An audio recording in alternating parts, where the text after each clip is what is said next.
우리는 늘 선택의 갈림길 앞에 서 있습니다.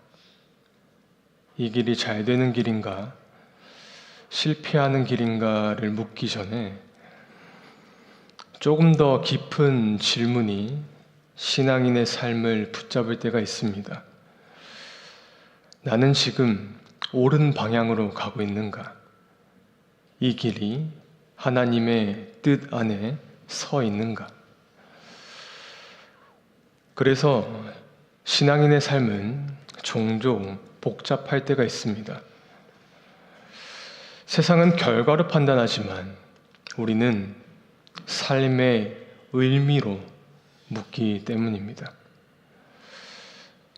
신앙인의 삶은 성공이냐 실패보다는 순종이냐 아니었냐를 묻기 때문이죠. 그런데 막상 인생은 내비게이션처럼 친절하지가 않습니다. 정확한 일정표도 미리 그어진 경로도 없습니다. 뒤돌아보면 우리는 늘 예상치 못한 상황 가운데 당황했던 날이 수없이 많고 계획되었다고 믿었던 순간조차 사실은 그때그때 주어진 선택 위에 서 있었을 뿐입니다. 오늘 우리가 만나는 사도 바울, 이 바울의 여정이 그렇습니다. 그의 전도 여행에는 안정된 루트가 없었습니다. 성령께서 막으시면 멈춰야 됐고 여시면 나아가야 했습니다. 때로는 열려야 할 문이 닫혔고 때로는 도저히 가설 안 되는 그 길을 다시 돌아갈 때도 있었습니다. 바울의 전도 여행은 언제까지나 이 지역에 있다가 이때는 저 지역으로 가는 그런 계획을 세우지 않았습니다. 그는 시종일관 성령 하나님께서 인도하시는 대로 순종하며 옮겨 다녔습니다. 그때 하나님의 말씀에 따라 따라간 것이죠. 그리고 오늘 바울은 죽어도 다시 가고 싶지 않는 길을 되돌아가야 되는 그런 상황에 놓여져 있습니다. 지난 시간에 바울은 비시대 안디옥에서 복음을 전하였습니다. 그리고 이어서 이고니온에서 복음을 전하였고 그곳에서 핍박을 피해 루스드라로 가게 됩니다. 바울이 루스드라를 방문했을 당시 선천적으로 다리를 못 쓰는 지체 장애인을 만나게 됩니다. 그리고 복음을 전하는 가운데 그 사람 안에 믿음이 생기게 되고 그것을 확인한 바울이 담대히 외칩니다. 일어나 걸으라. 그랬더니 단 한 번도 걸어본 적이 없었던 자가 두 발을 땅을 딛고 일어나기 시작합니다. 그러자 그곳에 있던 많은 자들이 바울을 따르게 되었는데 문제는 이 모습을 눈여겨보고 있던 반기독교 세력인 유대인들이 이미 이고니온에서부터 바울을 어떻게 칠까 기회를 노리고 있다가 루스드라까지 쫓아와서 성경에 뭐라 기록되었냐면 무리를 충동하여 바울에게 돌을 던졌다고 말하고 있습니다. 오늘 본문 19절에서 21절입니다. 함께 읽겠습니다. 유대인들이 안디옥과 이고니온에서 와서 무리를 충동하니 그들이 돌로 바울을 쳐서 죽은 줄로 알고 시외로 끌어내치니라. 제자들이 둘러섰을 때에 바울이 일어나 그 성에 들어갔다가 이튿날 바나바와 함께 더베로 가서 복음을 그 성에서 전하여 많은 사람을 제자로 삼고 루스드라와 이고니온과 안디옥으로 돌아가서 수많은 인파가 바울에게 돌을 얼만큼 던졌냐면 죽기 직전만큼 던졌습니다. 그리고 도심 한가운데로 던져졌다고 말합니다. 그러니까 최소 코마 상태, 바이탈과 의식이 없는 상태가 된 것이죠. 그렇게 바울은 적들로부터 핍박을 당하고 겨우 의식을 찾아 루스드라에서 더베로 바나바와 함께 들어갑니다. 하지만 포기하지 않고 그곳에서도 복음을 전하고 많은 사람을 제자로 삼게 되죠. 자, 그런데 여기서 의문점이 무엇이냐면 더베 이후에 바울의 행보입니다. 지도를 한번 띄워주십시오. 초록색 표시를 보면 바울은 루스드라를 거쳐 이제 더베에 도착을 했습니다. 그 전에 이미 수많은 돌로 핍박을 받은 이제 더 이상 기력이 없는 상태입니다. 그런데 정황상 바울은 이 더베에서 1차 전도 여행을 마쳐야 됐습니다. 근데 빨간색 화살표를 보시면 결국 마지막 종착지는 수리아 안디옥인데 더베에서 수리아 안디옥을 바로 가지 않고 이전에 자신을 공격하고 또는 핍박당했던 도시를 다시 거쳐서 되돌아가는 것을 이 빨간색 화살 표시를 통해 볼 수 있게 됩니다. 이게 22절과 23절 말씀이 기록되어 있습니다. 함께 읽겠습니다. 제자들의 마음을 굳게 하여 이 믿음에 머물러 있으라 권하고 또 우리가 하나님의 나라에 들어가려면 많은 환난을 겪어야 할 것이라 하고 각 교회에서 장로들을 택하여 금식 기도하며 그들이 믿는 주께 그들을 위탁하고. 여러분, 바울이 왜 이미 거쳐갔던 경로를 되돌아갔을까요? 이미 그 땅에 대한 트라우마로 가득 차 있는 상황입니다. 그런데 바울이 이곳을 다시 지나갔던 이유는 자기가 복음을 전했던 그 공동체를 만나 다시 격려하고 그 가운데 장로를 세워서 교회에 필요한 훈련과 가르침을 위탁하기 위함이었습니다. 이것을 위해 굳이 죽을 뻔했던 그 경로, 사방이 쥐레받히고 나를 세워 어떻게 죽일까 염탐하는 그곳에 바울이 되돌아갔습니다. 여러분, 도대체 무엇이 바울로 하여금 이 길을 가는 결단으로 이끌었을까요? 어떤 사명감이었을까요? 무모하게 느껴질 만한 믿음이었을까요? 아니요. 오늘 성경은 그것을 부활의 능력으로 설명하고 있습니다.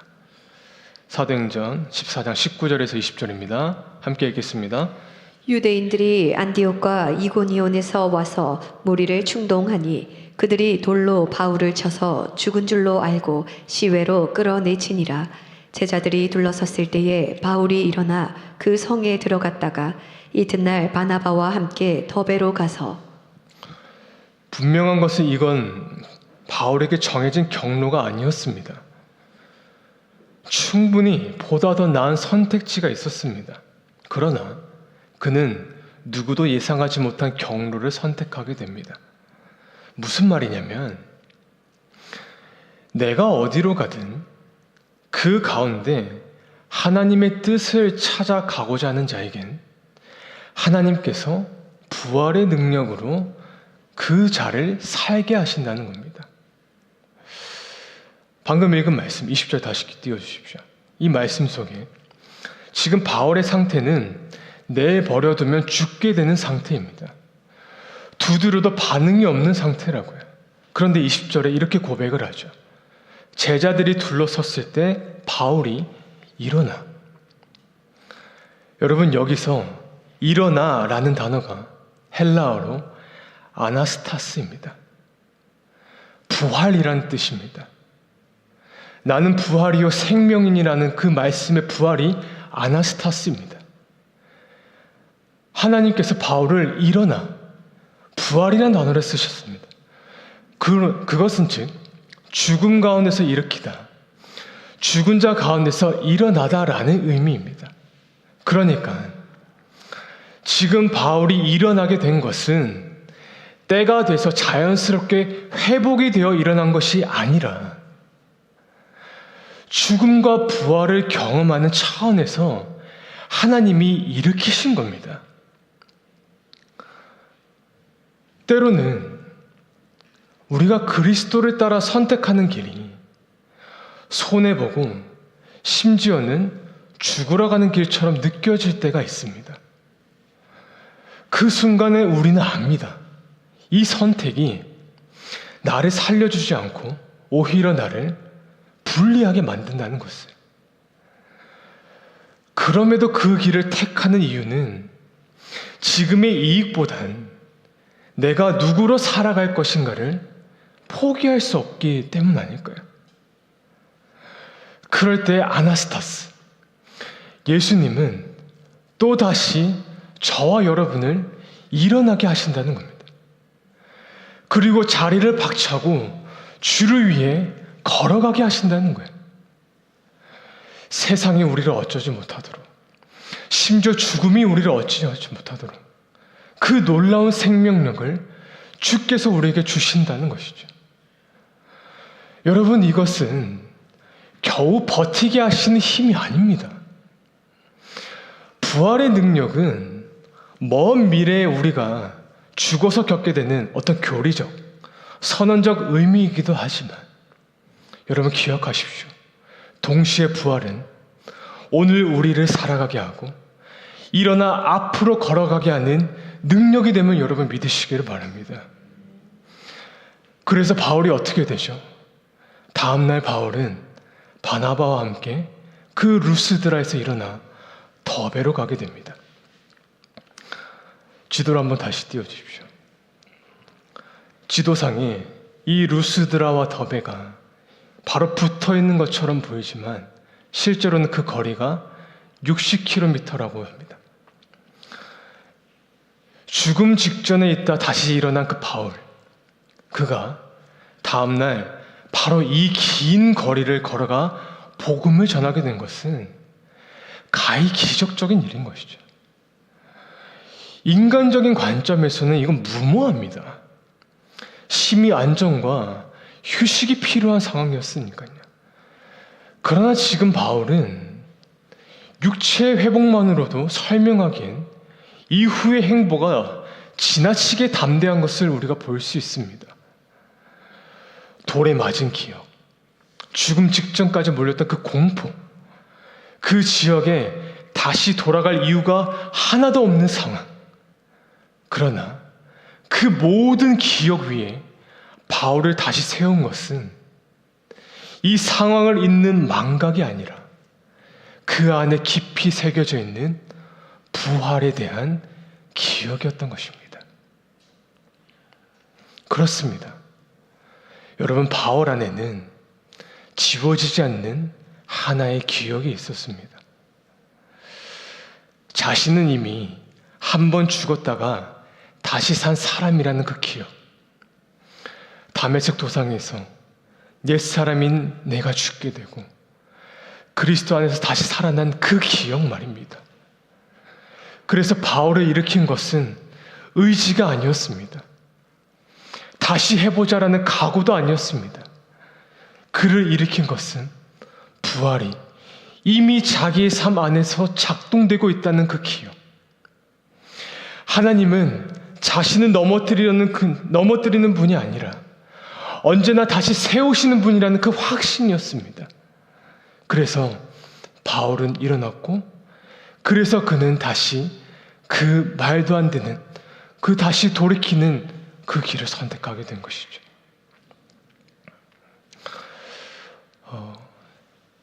데니얼 카너먼의 이 생각에 관한 생각이라는 책에서 그가 이런 문구를 하나 남겼습니다. 띄워주십시오. 내 삶을 담당하는 것은 경험하는 자아이지만 결정을 내리는 것은 기억하는 자아이다.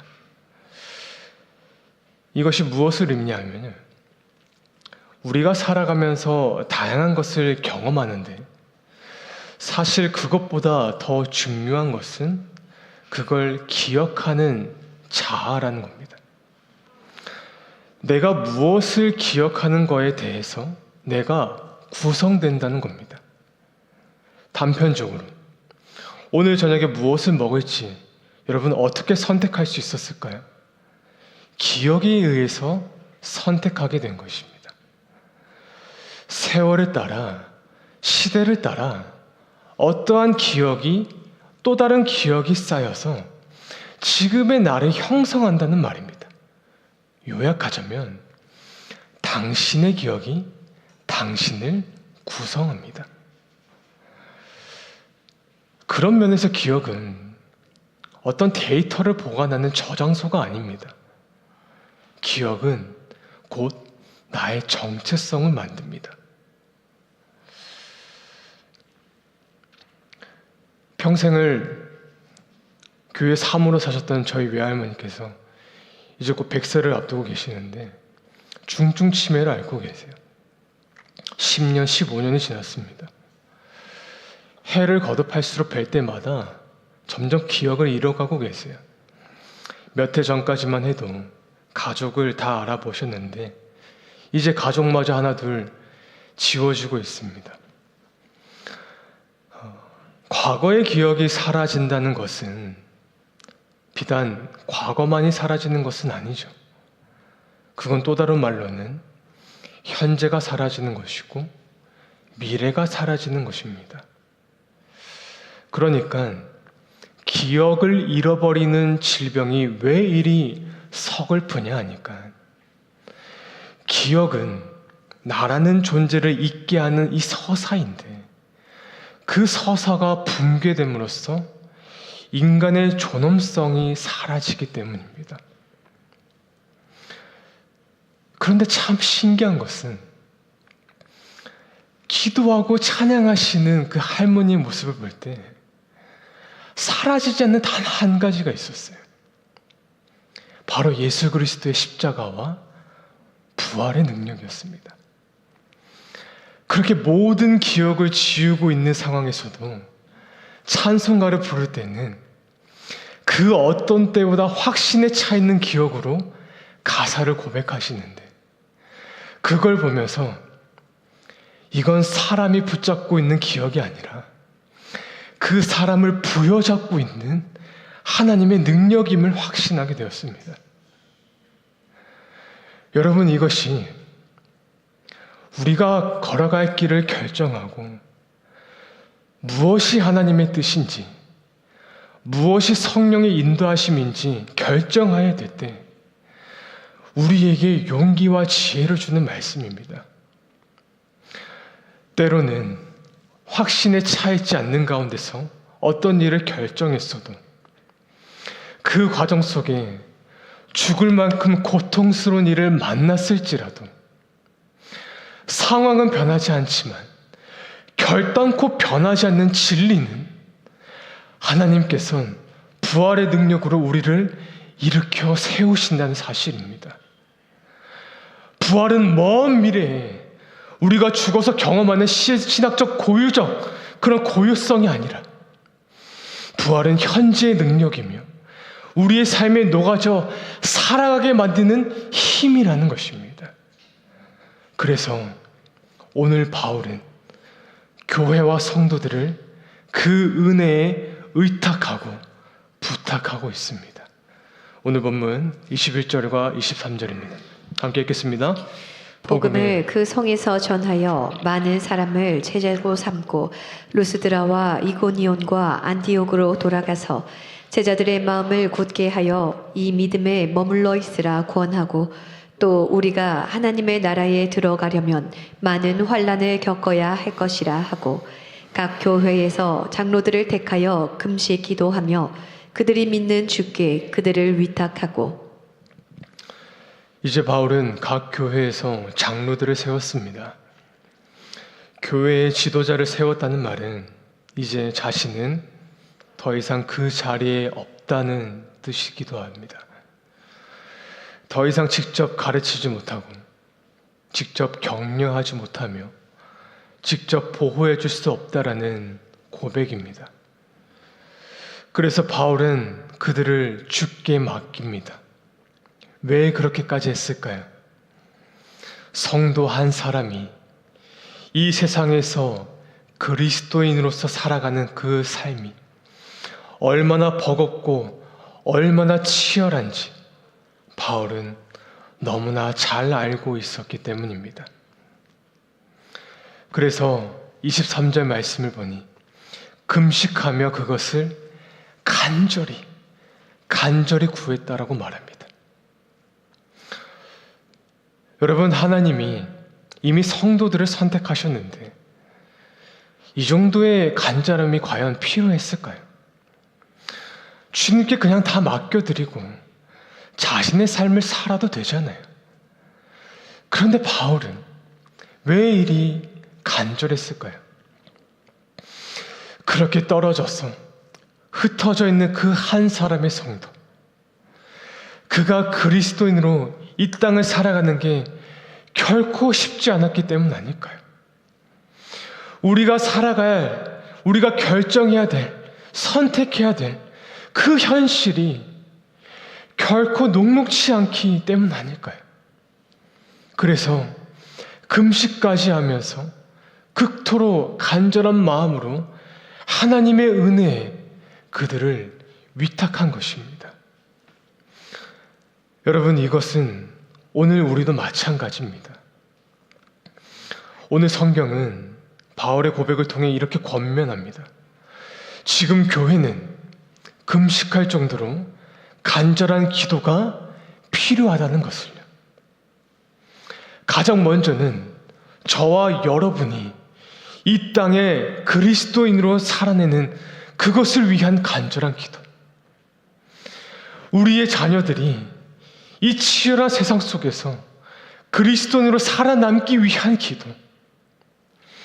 내 마음속에 품은 그 한 영혼이 떠나가지 아니하고 신앙을 지켜내도록 오늘 이 말씀을 들은 우리 안에 간절함의 기도가 필요하다는 것입니다.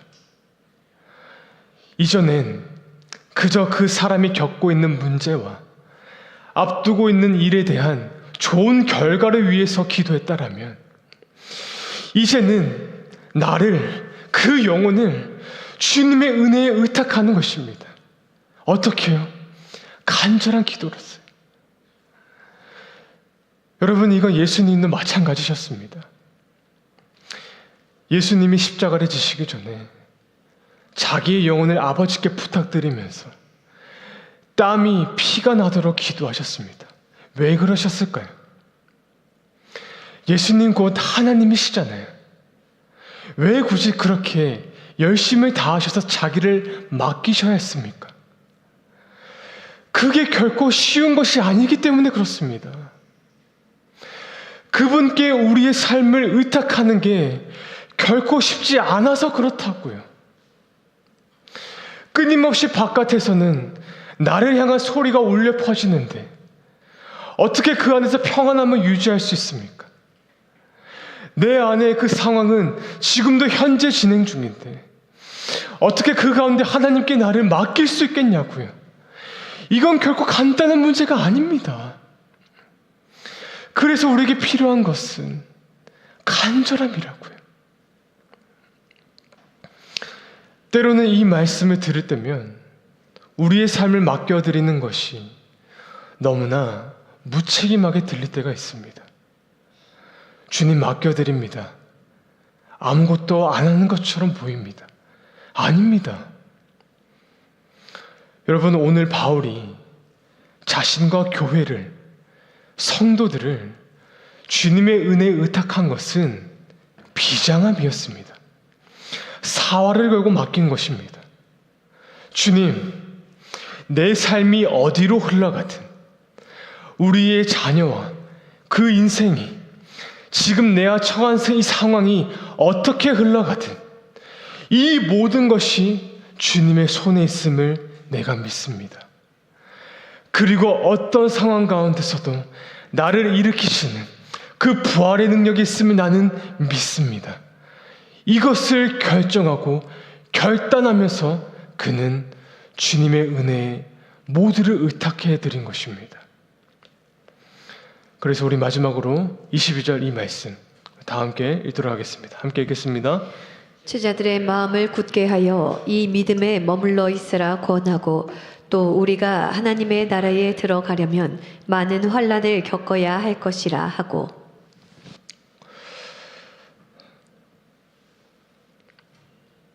우리가 하나님 나라에 들어가려면 많은 환난을 겪어야 할 것이라 하고. 사랑하는 성도 여러분, 이것이 우리가 걸어가야 될 길입니다. 그리스도가 걸어가신 그 길은 의미와 모습이 너무나 다양하지만 그 길은 넓고 편해서 믿음의 길이라 불리는 것이 아니라 오히려 좁고 거칠어서 때로는 손해 같고 때로는 죽음 같아서 그럼에도 끝까지 걸어가는 사람에게만 십자가의 길이라 불리는 것이죠. 바울은 오늘 그 길 위에서 돌을 맞았습니다. 말씀 그대로 죽은 줄로 알고 내쳐졌습니다. 끝났다고 보이는 자리였습니다. 그런데 하나님은 거기서 멈추지 않으셨습니다. 바울이 일어나 그가 다시 선 것은 의지가 강해서가 아니라 하나님이 그를 부활의 능력으로 다시 일으키셨기 때문입니다.